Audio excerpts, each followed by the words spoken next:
సంవత్సరాల తరబడి government job కోసం వేచి చూస్తున్నారా? కేవలం 8 నెలల్లో మీ కల నెరవేర్చుకోండి. వెంటనే కింది నెంబర్స్ కి కాల్ చేయండి. పాకిస్తాన్ ఆర్థిక రాజధానిగా చెప్పుకునేటువంటి కరాచీ నగరం కుదేలైపోయింది. కరాచీ దెబ్బతినడంతో ఆర్థిక మూలాలన్నీ కూడా పాకిస్తాన్కి పెద్ద ఎత్తున కొలాప్స్ అయినటువంటి సంకేతాలు చాలా స్పష్టంగా ఉన్నాయి. మరీ ముఖ్యంగా స్టాక్ మార్కెట్లు దెబ్బతిన్నాయి. పాకిస్తాన్ ప్రభుత్వం చివరికి ఆర్థిక సాయం కోసం సొంత పౌరులకే విజ్ఞప్తులు చేయాల్సినటువంటి నిస్సహాయ స్థితిలోకి వెళ్ళిపోయింది. అయితే కరాచీలో ఎలాంటి నష్టం జరగలేదనేటువంటి డాంబికాలు కూడా పోతున్నారు. దీనికి సమాధానంగా బలూచిస్తాన్ లిబరేషన్ ఆర్మీ కొన్ని వీడియోల్ని సోషల్ మీడియాలో వైరల్ చేసింది. అయితే ఇవన్నీ కూడా ఒరిజినల్ దృశ్యాలు కావు, పాత సంఘటనలు, పాత సందర్భాల్లో ప్రమాదాలకు సంబంధించినటువంటి దృశ్యాలను ఇప్పుడు ప్రచారం చేస్తున్నారంటూ పాకిస్తాన్ ఆర్మీ వీటిని ఖండిస్తోంది. ఒకసారి చూద్దాం బలూచిస్తాన్ ఆర్మీ ఇచ్చినటువంటి దృశ్యాలు ఏ విధంగా ఉన్నాయి. అలానే ఈ అటాక్ చేసేటువంటి క్రమంలో ఇక్కడ హెవీ లాసెస్ అని చెప్పని కరాచీ పోర్ట్ ట్రస్ట్ అనౌన్స్ చేసినట్టుగా ఇక్కడ ఒక ప్రకటన వచ్చింది. అయితే ఇది కూడా ఫేక్, తర్వాత ఈ ప్రకటనని రిమూవ్ చేశారనేటువంటి మాట చెప్తున్నారు. ఈ నేపథ్యంలోనే అక్కడ ఉన్నటువంటి బలూచ్ ఆర్మీ ఒక డ్రోన్ షాట్స్ని షేర్ చేసింది. ఈ డ్రోన్ షాట్స్ చూస్తే అర్థమవుతుంది కరాచీ పోర్ట్ ఏరియాలో భారత వైమానిక దాడి, అది ఐఎన్ఎస్ విరాట్ చేసినటువంటి ఒక దాడిలో ఏ విధమైనటువంటి ఫలితాలు అక్కడ ఉన్నాయి అనేటువంటి విషయాన్ని మనం చాలా క్లియర్గా చూడొచ్చు. పెద్ద ఎత్తున విధ్వంసం జరిగింది, చాలా క్లియర్గా కనిపిస్తుంది. కానీ ఇవి కరాచీ సన్నివేశాలు కాదు, గతంలో జరిగినటువంటి ప్రమాదానికి సంబంధించినటువంటి దృశ్యాలని ఈ విధంగా వైరల్ చేస్తున్నారని ఖండన మండనలు చేస్తోంది పాకిస్తాన్కి చెందినటువంటి సైన్యం, పాకిస్తాన్ ప్రభుత్వం. అయితే ఒక విషయం ఇక్కడ గమనించాల్సింది ఏంటంటే ఈ స్థాయిలో దాడి చేయడానికి కారణం ఏంటి? భారతదేశం మీద దాదాపు 400 డ్రోన్లతో పాకిస్తాన్ విరుచుకుపడేటువంటి ప్రయత్నం చేసినట్టుగా ఒక సమాచారం వస్తుంది.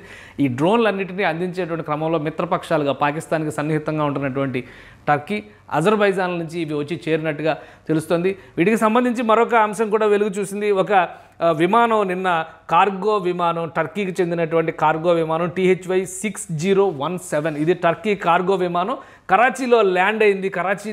కరాచీలో ల్యాండ్ అయిన తర్వాత పాకిస్తాన్కి సంబంధించినటువంటి దాడుల పరంపర పెరిగింది అనేటువంటి సంకేతాలు ఉన్నాయి. సో వీటిని దృష్టిలో పెట్టుకొని చూస్తే కనుక ఖచ్చితంగా కరాచీకి టర్కీ నుంచి డ్రోన్లు కానీ ఆయుధ సంపత్తి కానీ సరఫరా జరిగి ఉండొచ్చు అనేటువంటి సందేహాలు ఇప్పటికీ ఉన్నాయి.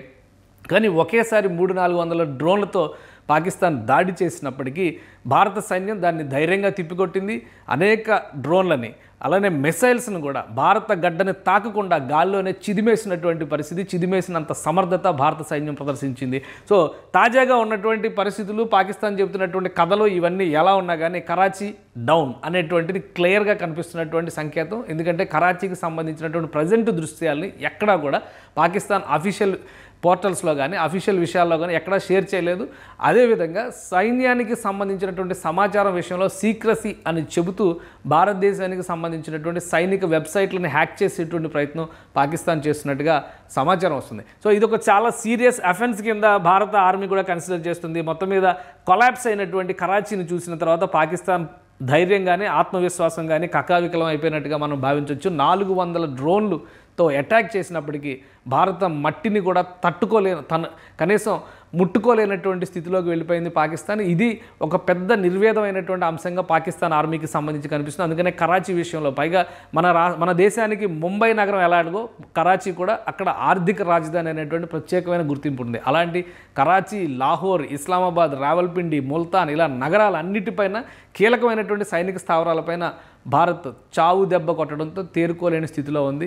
దాదాపుగా ఇప్పుడు ఒక నిర్లిప్తమైనటువంటి స్థితిలో ఉంది. కానీ కాశ్మీర్ సరిహద్దుల్లో, పంజాబ్, రాజస్థాన్ సరిహద్దుల్లో మాత్రం ఖచ్చితంగా అక్కడ అటాక్స్ జరిగేటువంటి ప్రమాదం ఉందని సంకేతాలు ఇవ్వడంతో భారత సైన్యం హై అలర్ట్తో ఉంది. ఆయా రాష్ట్రాలను అప్రమత్తం చేసింది.